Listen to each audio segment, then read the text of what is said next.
Baru-baru ini beredar video memperlihatkan pria tengah memulung di depan minimarket. Video tersebutnya diunggah Sabtu 18 Desember 2021.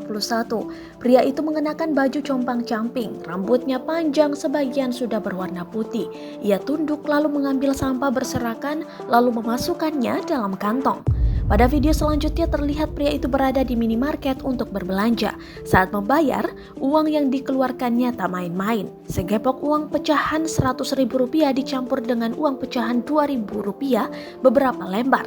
Ia lalu memberikan beberapa lembar uang Rp2.000 saat membayar, sementara uang pecahan Rp100.000 tetap dalam genggamannya.